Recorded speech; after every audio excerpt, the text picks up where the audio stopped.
Cody's heel run before AEW, while he was the Ring of Honor, while he was in New Japan, was fantastic stuff. The guy can be smug, he can be calculated, he can talk. Like, I just feel like he would be doing a disservice if he basically done the John Cena thing and never turned.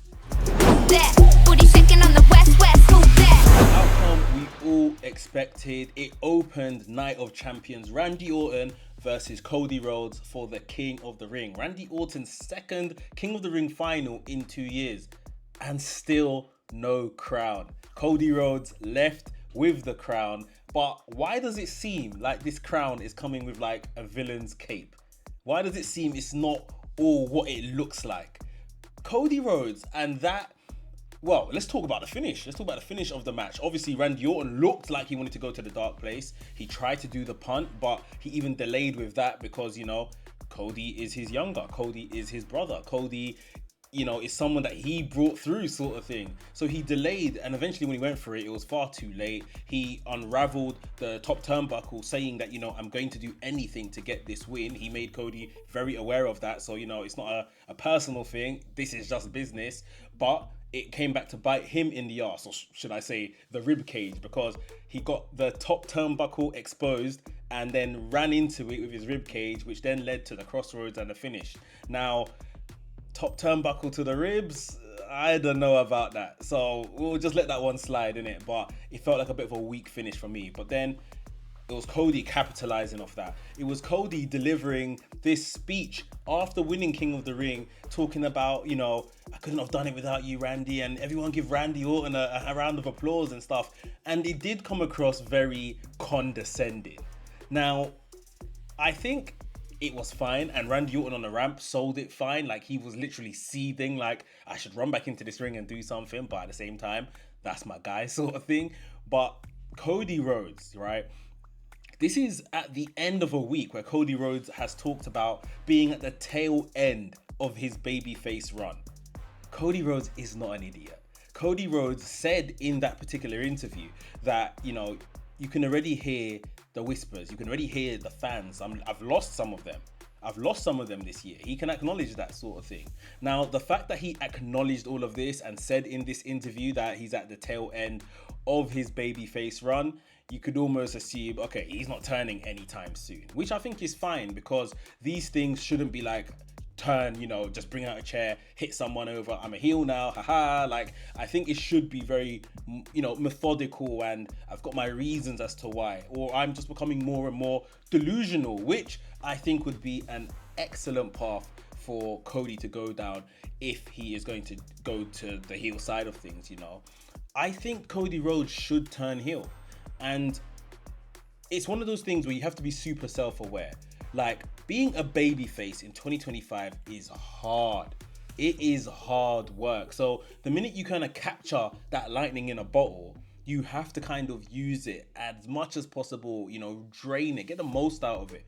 Because now I think that we're in a place, or we're approaching a place, where Cody Rhodes isn't that beloved figure that he was last year and year and a half ago, when he was going through that struggle with the bloodline and all of that kind of stuff. Cody Rhodes is still a babyface, still one of the biggest babyfaces in the industry, not just in WWE, in the industry. But he's just not there, you know, anymore. He has lost some of that babyface luster, and the crowds are making it known in arenas and stuff like that. Not everyone is 100% with him anymore. Some people may be booing to egg on the heel turn, who knows? But I just feel like he said the right thing in regards to, yes, he is at the tail end of the babyface run. Like, he had the run to WrestleMania. He won a Rumble and everything. Like, he held a title for a year, and now he is poised to wrestle back that title from the man that took it, saying that he's going to ruin wrestling, John Cena. Like, he's won King of the Ring as well. Winning a world title in WWE and winning King of the Ring is something that nobody in Cody Rhodes' family ever done. Ever. So now he's already like, he already was, but he's like the top guy in his family as well. Like, he talks about, you know, in his entrance song, wrestling has more than one royal family. This guy just won the crown.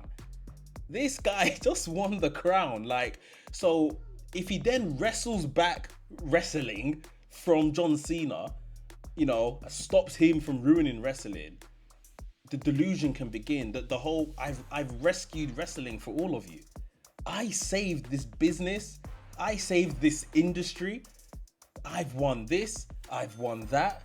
Like, I think this is where we can begin to get the happenings of a madman.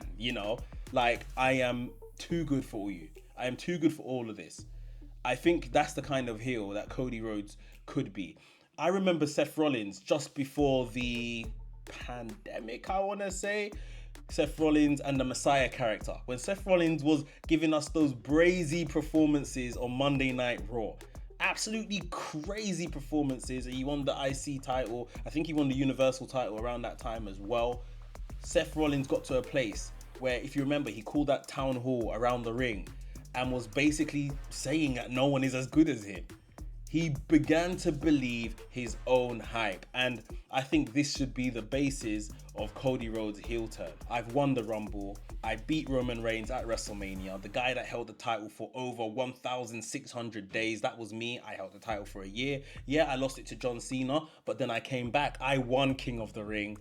I've won the title back from John Cena. I have rescued wrestling from John Cena. The delusion, he has to be pouring with it, because that's the only thing. And then he can start misbehaving in ring, cheating to win, doing some other things like that to kind of really help cement the heel turn. I think that's a really strong way to go. And then Cody Rhodes as a heel champion could kind of create a lot of babyface stars around him. Well, the guys I was going to name are already babyface stars, the likes of LA Knight as a competitor, Sami Zayn, Jey Uso. These guys could be trying to bring Cody Rhodes back to his regular senses. And it's almost a sense of someone that has become King of the Ring, that is the champion, has this kingdom, and these people of the people, the LA Knights, Sami Zayns and Jey Usos, are trying to rally around to kind of dethrone this empire that Cody Rhodes has put together. I'm not necessarily advocating for like a full-blown King gimmick, like King Booker. We don't need a King Cody or anything like that, although it does have a good ring to it now that I say it. But I just feel like this whole toppling of the kingdom and his empire could have a really nice ring to it. I think Cody will do phenomenal heel work. Cody's heel run before AEW, while he was in Ring of Honor, while he was in New Japan, was fantastic stuff. The guy can be smug, he can be calculated, he can talk. I just feel like he would be doing a disservice if he basically done the John Cena thing and never turned. We saw how that has kind of hampered John Cena, although he's had a legendary career. Now that he's finally turned heel, we're not really buying it. Cody shouldn't let it get that far down the line, right? He should definitely smell that the fans are turning, and they should start all kind of planning collectively, like, this is how we're going to make sure he doesn't become John Cena stale when the crowd are rejecting him. I think that they are going to act eventually. Like I said, I don't think it should be tomorrow he turns heel necessarily. This has to be like a nice slow burn. Reasons why WWE may not turn him: he is a massive face. He is a massive ambassador for this company. He is a merch machine. He is a cash cow. I will never forget, right? WrestleMania 39. Yeah. They said Cody merch that weekend made $900K.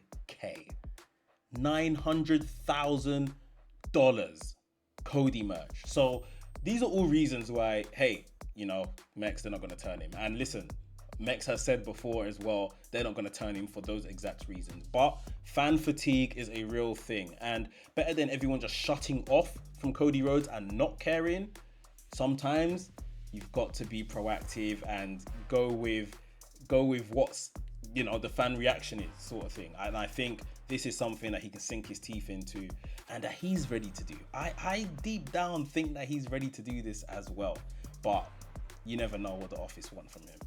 But yeah, you guys let me know down below in the comments. Is it time that Cody Rhodes should switch to the other side? And did I miss a reason as to why you think it's a good reason for him to do so? Let me know that down below in the comments. I can't lie, I've talked myself into this King Cody thing. I think that sounds awesome.